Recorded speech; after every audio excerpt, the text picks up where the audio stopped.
বয়স্ক মানুষের সুরক্ষায় কৃত্রিম বুদ্ধিমত্তা ও বিগ ডেটার ব্যবহার করার কথা জানিয়েছে চীন। চীনে শিশু জন্মহার কমে যাওয়ায় সেখানে বয়স্ক জনগোষ্ঠীর সংখ্যা বাড়ছে। এই পরিস্থিতিতে দেশটির অর্থনৈতিক অগ্রগতি থমকে যেতে বসেছে। তাই দেশটির পক্ষ থেকে প্রযুক্তি নিয়ে বাজি ধরা হচ্ছে।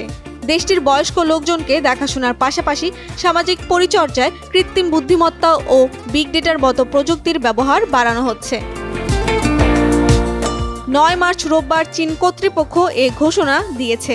বার্তা সংস্থা এএফপি জানিয়েছে, নিম্ন জন্মহার ও বিভিন্ন খাতে কর্মী সংকটে চীন যখন ভুগতে শুরু করেছে তখন প্রযুক্তির ব্যবহার বাড়ানোর ঘোষণা এলো।